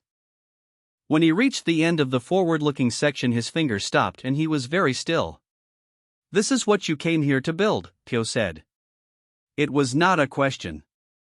This is what I came here to build, Cha Jiang confirmed. Since the beginning? Since I understood that the supply reforms would improve the war without ending it, Cha Jiang said. Which was approximately day 47. Pyo set the schematic down. He looked at the wall of his office, the provincial commander's wall with its maps and operational summaries and the accumulated paperwork of 4 years of defensive war. Then he looked at Cha Jiang with the expression that Cha Jiang had come to understand as Pyo's version of full attention, the expression he used when he was not performing the role of commander but actually exercising the judgment of a person who understood what was at stake. How long? Pyo said. For the final capability. Realistic estimate. 3 years minimum, Cha Jiang said. 2 if everything proceeds optimally, which it will not, because nothing proceeds optimally in research at this frontier. The war may not last 3 more years, Pyo said. Or it may last 10, Cha Jiang said. There is no reliable way to project the timeline of a war that both sides believe they can eventually win. That belief ends when the cost becomes impossible to justify. He looked at Pyo. 3 years of continued building versus the alternative, which is returning to the current situation where both sides are modernizing and the war grinds on indefinitely. Pyo did not respond immediately. In the silence, Cha Jiang heard the building around them, the provincial command doing its daily business, the ordinary sounds of an institution managing a war that had been running so long it had become the normal condition of existence for everyone inside it. It was the precise silence he had heard in his previous life in the logistics office of a country that was losing, a silence that was not peaceful but terminal, the silence of a system that had normalized its own consumption.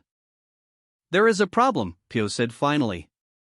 Minister Baek Jae-won has submitted a formal request to the Central Military Committee to place the institute under direct central government oversight. He paused. The committee meets in 3 weeks. Cha Jiang had been expecting this. Not the specific mechanism or the specific timing but the structural inevitability of it, the central government watching what he was building, the moment the rocket test results reached the capital through whatever intelligence channel they inevitably would, and the immediate institutional response of a central authority that had just seen a provincial engineer produce a capability it had not authorized and did not control. If the committee approves the oversight request, Cha Jiang said carefully, the institute's research direction will be determined by people who do not understand the research program and who will optimize it for political utility rather than scientific coherence. Yes, Pyo said. And the people who will determine the research direction, Cha Jiang said, will not be thinking about ending the war. They will be thinking about winning it. Pyo met his eyes. The distinction between ending the war and winning it was the distinction at the center of everything Cha Jiang had been building toward, and it was a distinction that made perfect sense to an engineer who had watched 412,000 people disappear into the arithmetic of someone else's victory ambitions, and which made essentially no sense to the political and military establishment of a state that had been fighting for 4 years and was now, for the first time, in possession of something that might allow it to stop fighting on its own terms. 3 weeks, Cha Jiang said. I need 3 weeks to produce a demonstration result from the current research phase that reframes the committee's decision from oversight acquisition to operational dependency. He said this with more confidence than he had, because the demonstration result he was describing required Seo Guangpil's team to complete a characterization process they were currently 2 weeks from finishing, and required the precision manufacturing facility to produce a component it had not yet successfully fabricated, and required Cha Jiang himself to solve an engineering integration problem he had been working on for 11 days without a satisfying answer. But 3 weeks was what he had, so 3 weeks was what he would work with, which was the same arithmetic he had always used, from the Sukri Junction to the Cheonan workshop floor to every wrong measurement he had ever corrected in a system that had been failing in 17 small ways simultaneously. He left Pyo's office and went directly to the institute and told Seo Guangpil that they had 3 weeks and that everything that was not critical to the demonstration result needed to stop until the demonstration result existed. Seo looked at him for a moment with the expression of a scientist being asked to compress a research timeline by external pressure, which was an expression that contained both professional resistance and the specific recognition of a man who understood that the research existing at all depended on the political conditions that allowed it to exist. He said, "Tell me exactly what the demonstration needs to show." Cha Jiang told him. Seo went back to his laboratory without further comment. Outside the institute, the city of Huiyan was beginning its evening, 400,000 people moving toward their homes and their performances of normalcy, unaware that 40 kilometers southeast of them a test valley held the first evidence of something that would change the calculation of every war that came after this one, and that the man who had built it was standing in a converted textile warehouse trying to solve an engineering integration problem before a political committee met in the capital and decided they owned it. The demonstration result came on the 20th day of the 3-week window, which was 1 day before the Central Committee meeting in the capital and 2 days after Cha Jae-yong had stopped sleeping for more than 3 hours at a stretch. The engineering integration problem had resolved itself not through inspiration but through the specific grinding persistence of a man who had eliminated every wrong answer available until only the correct one remained, which was how most engineering problems actually resolved and which was never as satisfying as the stories about engineering made it sound. The solution was a coupling mechanism between the propellant chamber and the payload containment section that managed thermal transfer at the interface point, preventing the cascade failure that had destroyed the first 3 prototype components in the precision manufacturing facility's fabrication trials. The solution was not elegant. It was heavy, it added mass to the system, and it would need to be refined in subsequent iterations. But it worked, which was the only criterion that mattered at 20 days into a 3-week window with a political committee meeting on the other side. The second full-scale test at the Valley Testing Ground happened at dawn on the 20th day in the presence of the same small group as the first test, plus Sim Yun-ai, who had become indispensable to the project's logistical tracking over the previous year and whose presence at the test Cha Jae-yong had decided was both deserved and strategically useful, because Sim's institutional credibility as the Provincial Census Office's data authority gave the test results a second signature that was not under his direct control. The rocket carried the new propellant formulation from Co Gwangpil's completed characterization work and the payload containment section with Cha Jae-yong's thermal coupling solution. It traveled 31 kilometers, which was not the 35-kilometer theoretical projection but was 31 kilometers more than anything else in the current war could reach, and it delivered its payload with a yield that made the first test's dust column look like a small disturbance in a large silence. Nobody spoke for a long time after the impact. Ryu Hyenbach, who had seen more combat than anyone else present and who had developed over 19 months of testing groundwork a professional composure toward destructive demonstrations, was very still in a way that was different from his usual stillness. Sim Yun-ai had her field notebook open and was writing numbers with the automatic precision of a person processing data to avoid processing implications. Co Gwangpil looked at the horizon where the impact had happened and said, in the voice of a man speaking from a place beyond professional satisfaction, "That is the end of the concept of a safe distance." He was describing a physics fact. He was also describing the political fact that the test had produced, which was that any party that knew this system existed would immediately understand that their previous assumptions about what constituted an unreachable rear area were no longer valid. Cha Jae-yong wrote the test report himself, in full technical detail, and sent it to General Pyo through the secure channel before leaving the testing ground. He included the yield figures, the range figures, the payload specifications, and a single additional document that he had been preparing for 2 weeks alongside the engineering work, a strategic analysis of what the demonstrated capability meant for the current war and for the committee's oversight decision. The strategic analysis was the most carefully written document he had produced since arriving in Huiyin. It argued, in language calibrated precisely for a military and political audience, that the capability demonstrated was most valuable as a deterrent held by a single responsible authority with a clearly defined doctrine of non-first use, and that fragmenting oversight across a committee structure would destroy the deterrent value by making the doctrine of non-first use politically unsustainable. Because committees did not hold doctrines, they negotiated them, and a negotiated deterrent was not a deterrent but a threat in search of a justification. He was arguing against Central Committee control on grounds that the committee would find difficult to counter without appearing to advocate for aggressive first use, which was a position no member of a civilian political committee wanted to be publicly associated with. It was the best argument he had. It was not certain to work. Pyo received the report and the strategic analysis and responded within 4 hours with a message that said, "I am traveling to the capital today. Meet me at the coordination office at 7th bell tomorrow morning." Pyo's trip to the capital was not something Cha Jae-yong had planned or requested, which meant Pyo had made an independent decision to intervene directly in the committee process, which meant Pyo understood the stakes well enough to act on his own judgment rather than waiting for Cha Jae-yong to manage the situation from Huiyin. This was either the best possible development or the beginning of a process Cha Jae-yong could no longer control, and for the first time in 19 months he sat with the specific discomfort of a man who had built something complex enough that its future now depended partly on decisions being made by other people in rooms he was not in.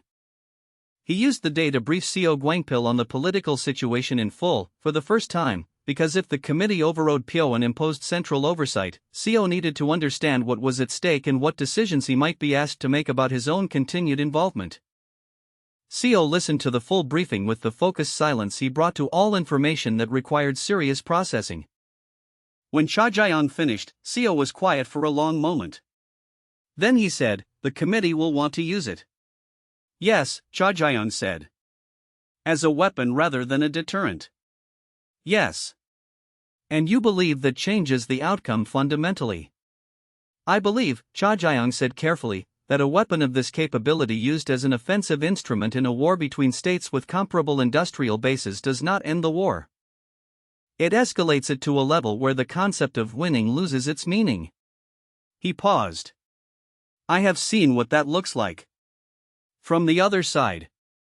He did not explain further. Seo looked at him with the expression of a man who had been working alongside Cha Jae-young for 19 months and had accumulated enough observations of his judgment to extend it significant credit without requiring full explanations. "What do you need from me?" Seo said. "Continue the research program regardless of what happens politically," Cha Jae-young said. "The science does not change based on who is nominally in charge of the institute. And if the committee takes control and redirects the program toward offensive application, I need someone inside who understands what the program was built to achieve and why that matters." Seo nodded once, with the economy of a man who made commitments seriously and did not elaborate them once made. The seventh bell meeting with Pyo the following morning lasted 2 hours. Pyo had met with 3 members of the Central Committee the previous evening and had presented the test results and the strategic analysis in person. The committee's response, as Pyo reported it, was divided in a way that was not surprising but was more complex than Cha Jae-young had modeled. 2 members had responded to the deterrence argument with genuine strategic interest. 2 had responded with the expected appetite for offensive application. 1, a senior minister named Choi Young-han whose portfolio covered military technology acquisition, had responded with a third position that Cha Jae-young had not fully anticipated. He wanted the program transferred to central control not for offensive use but because he believed a capability of this magnitude could not remain under provincial authority without creating a structural imbalance in the central government's relationship with all provinces, regardless of the current political alignment between Huiyin and the capital. This was the most sophisticated position and the most difficult to counter, because it was not wrong as a matter of institutional governance. A province that possessed a strategic deterrent was not simply a province anymore. It was a power center, and power centers inside states were either absorbed or suppressed. Choi Young-han is the deciding vote, Pyo said. The other 4 are split. He will determine the committee's recommendation. What does he want? Cha Jae-young said. Specifically, he wants a governance structure that gives the central government formal authority over the strategic application of the capability while leaving operational development under provincial military management, Pyo said. He framed it as a constitutional question rather than a military one. Cha Jae-young thought about this for a long time. It was not the worst possible outcome. It was a compromise that preserved the research program's continuity while creating a political mechanism through which the central government could, at some future point, direct the capability's use. The question was whether the governance structure could be designed with sufficient specificity to make non-first-use doctrine binding rather than advisory, which was a legal and political engineering problem rather than a physical one but which was not fundamentally different in kind from the other engineering problems he had solved in this province. I want to meet with Minister Choi, Cha Jae-young said. In person. Before the committee votes. Pyo looked at him. I can arrange that, he said slowly. But understand what you are walking into. Choi Young-han is not Ha Young-jae. He is not a military man who responds to operational arithmetic. He is a political architect who has been managing the relationship between central and provincial authority for 20 years. He will be better at this conversation than you are. I know, Cha Jae-young said. But I am the only person who can explain to him specifically what this capability does, why the doctrine matters technically rather than politically, and what the difference between deterrence and offensive application means in physical terms that cannot be reframed by subsequent political decisions. He paused. He needs to understand that this is not a larger artillery piece. It is a different category of thing. And the governance structure needs to reflect that difference, or it will be functionally meaningless within 5 years when someone in a different political position inherits the authority and finds the doctrine merely advisory. Pyo arranged the meeting for the following day. Cha Jae-young spent the evening preparing not a presentation but a conversation, thinking through every position Choi Young-han might take and every response that would move the conversation toward the governance structure that could actually hold the doctrine in place. He thought about his previous life, about the 412,000, about the general 300 kilometers away with a clean line on a map and the word advance written beside it. He thought about what it would mean to build a governance structure that prevented the word advance from ever being written beside this capability by someone who had not been in the valley on the 20th morning and had not stood in the silence after the impact and understood physically, in the body, what 31 kilometers and that yield meant for the concept of a safe distance. He thought about Seo Gwangpil saying that is the end of the concept of a safe distance, and about how that sentence contained both the purpose of everything Cha Jae-young had built and the precise reason why the governance structure mattered more than the engineering, because the engineering was finished, or nearly finished, and what remained was the harder problem of making sure the thing he had built was used for what he had built it for, rather than for what every other weapon in the history of every war he had ever witnessed had eventually been used for, which was the next advance, the next clean line on the map, the next arithmetic of someone else's victory counted in someone else's lives. Minister Choi Young-han received Cha Jae-young in a private meeting room in the capital's central government building, a space designed with the specific aesthetic of rooms where consequential decisions were framed before being made elsewhere. Good furniture, no maps, no operational clutter. Nothing to suggest that the decisions made here had physical consequences for physical people in physical places. Choi was 63, with the precise grooming of a man who understood that personal presentation was a form of argument, and the stillness of someone who had learned that in political conversations the person who spoke second had the structural advantage. He waited for Cha Jae-young to begin. Cha Jae-young had decided on the train from Huion that he would not begin with the governance structure, which was where Choi expected the conversation to go, and where Choi would be most prepared. He would begin with the physics, because the physics was the thing that could not be reframed by political language, and because Choi Young-han was an intelligent man who had spent 20 years managing things he understood at a conceptual level without fully understanding their physical reality. And the physical reality of what had happened in the valley on the 20th morning was the only argument that could not be countered with institutional grammar. He described the test. Not with numbers first, but with sequence: the launch, the trajectory, the 31-kilometer distance, the silence before impact, the yield, the dust column, Ryu Hyenbach's stillness, Seo Gwangpil's sentence about the end of the concept of a safe distance. He described it as a human event before he described it as a technical one, because human events reached places that technical specifications did not, and he needed to reach the place in Choi Young-han where the minister was not performing political calculation but actually considering what he was deciding about. Then he gave the numbers. Then he gave the projection forward, the next propellant generation, the extended range, the eventual yield capability that the research program was building toward, the physical consequences of that capability deployed as an offensive first strike against a population center versus deployed as a declared deterrent with binding non-first-use doctrine. He laid the two futures side by side in plain language, the way he had laid the tooling cost comparison beside the ammunition expenditure figures for the capital supply liaison officer 2 years ago, making the arithmetic impossible to avoid for anyone reading with minimal competence. Choi listened to all of it without interrupting. When Cha Jae-young finished, the minister was quiet for a long time. He looked at the table between them with the specific looking at nothing of a man processing something that had shifted the frame of the conversation he had prepared for. Then he said, "You built this to stop a war, not to win one." "Yes," Cha Jae-young said. "And you believe that distinction is technically enforceable through governance structure." "I believe the distinction is technically meaningful," Cha Jae-young said. "Whether it is enforceable depends on the governance structure, which is why I am here rather than in Huion." Choi looked at him. "If I support a governance structure that places non-first-use doctrine as a binding constitutional constraint rather than a military policy, I am creating a precedent that limits the central government's authority over strategic military decisions in perpetuity. Not just for this capability. For any capability of this category that may be developed subsequently." "Yes," Cha Jae-young said. That is exactly what you are creating.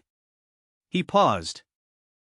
And I would argue that is precisely what needs to be created, because the alternative is a precedent in the other direction, which is that capabilities of this category are available for first use at the discretion of whoever holds political authority at any given moment, which means the deterrent value is destroyed, which means the capability becomes simply the largest weapon ever built, which means the response to its existence by every other state that learns of it is to build their own.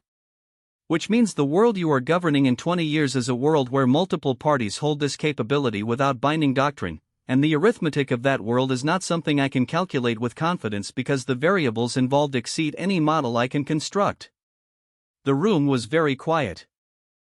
Through the building's walls came the muted sounds of the capital going about its afternoon, the ordinary noise of a city that did not yet know that a valley 40 kilometers from Huiyan had produced something that would change the geometry of every conflict it would ever have with every neighbor it would ever face. Choi Yong-han looked at Cha Jae-on for a long moment with an expression that was not the smooth political assessment of the man who had greeted him but something older and more honest, the expression of a person confronting a decision whose scale exceeded the tools they had developed for making decisions. The committee votes tomorrow morning, Choi said. I know, Cha Jae-on said. The committee voted the following morning. The governance structure that emerged from the vote was not exactly what Cha Jae-on had designed and not exactly what Choi had proposed. It was the specific and pure compromise of a political process that had involved 5 people with 5 different primary concerns, shaped by a conversation in a quiet room the previous afternoon that had moved at least one of those 5 people to a position they had not held when they arrived. The institute remained under provincial military management with Cha Jae-on as director. Strategic application of the capability required joint authorization from both the provincial military command and a newly created central oversight body with a civilian majority. Non-first-use doctrine was written into the oversight body's founding charter as a binding constraint requiring unanimous override to suspend, which made suspension politically possible but practically very difficult. It was not perfect. Cha Jae-on knew it was not perfect in the specific way that all governance structures were imperfect, which was that they held under the conditions that produced them and became fragile under conditions different enough from those that produced them. But it was the best structure available from the materials the situation provided, which was the same criterion he had applied to every engineering problem he had ever solved in this life and the previous one. He returned to Huiyan and called a meeting of the institute's senior researchers and told them the outcome in full. Seo Guangpil listened to the governance structure with the focused attention he gave to all information relevant to the work's continuity and said, "The research program continues uninterrupted?" "Yes," Cha Jae-on said. "Then we should discuss the third propellant generation," Seo said, and moved directly to the technical question in the way of a man for whom the work was the primary reality and everything else was the condition of the work's existence. 2 weeks after the committee vote, the coalition sent a diplomatic communication through the neutral trading house that had been maintaining informal channels between the two sides for 3 years. The communication did not mention the test directly. It mentioned, in the careful oblique language of diplomatic communications designed to say something without creating a record of having said it, that certain recent developments in Huiyan province's military capacity had been noted, and that the coalition's leadership believed a discussion of the current operational situation between senior representatives of both parties might be mutually beneficial. General Pyo brought the communication to Cha Jae-on without comment. Cha Jae-on read it twice. The coalition knew about the test. They had intelligence, or they had inference from the change in Huiyan's tactical posture, or they had someone in the capital's committee process who had reported the vote and its implications. It did not matter which. What mattered was that the communication existed, which meant the deterrent was functioning in the most basic sense. The other side had decided that continued prosecution of the war was worth reconsidering. It was not peace. Cha Jae-on knew better than to call it peace. It was the beginning of the calculation that might produce peace, if the people managing the negotiation on both sides were capable of sustaining the logic of it through the institutional and political pressures that would work against it. He thought of the conversation with Choi Yong-han about the arithmetic of a world where multiple parties held this capability without binding doctrine. He thought about what it meant that the deterrent was working, which was that the war was pausing, and what it meant that the war was pausing, which was that everyone on both sides who was currently alive would remain alive for the duration of the pause, and that was the thing the pause was for, Not for producing a better political settlement or a more favorable territorial outcome, but for giving the people who would otherwise be consumed by the war the specific gift of continued existence. Which was the only gift worth giving and the only one that this capability, used as he had intended it to be used, could actually provide. But he also thought about Seo Guangpil moving immediately to the third propellant generation.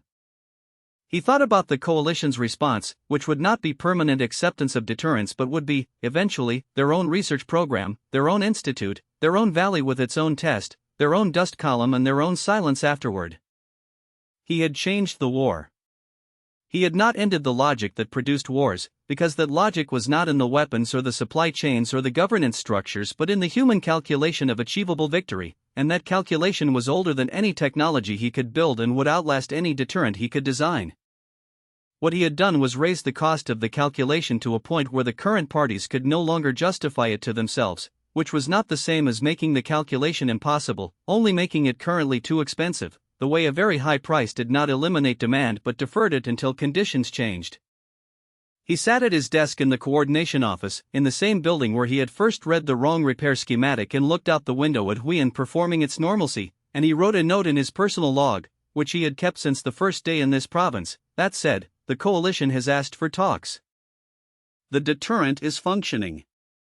The war may pause." And then, on the next line, he wrote what he had not written anywhere in any document in 2 years of building toward this moment, because writing it would have made it visible before it was survivable. Every victory only made the next war more terrifying. He looked at it for a moment. Then he closed the log and went back to work, because the pause was not the end, and the work was never finished, and the city outside the window was still performing its normalcy, and 400,000 people were still alive today who might not be tomorrow if the pause did not hold, and holding the pause required everything he had built to continue functioning, which required him to keep building, which was the same answer it had always been, from the first wrong measurement to the last.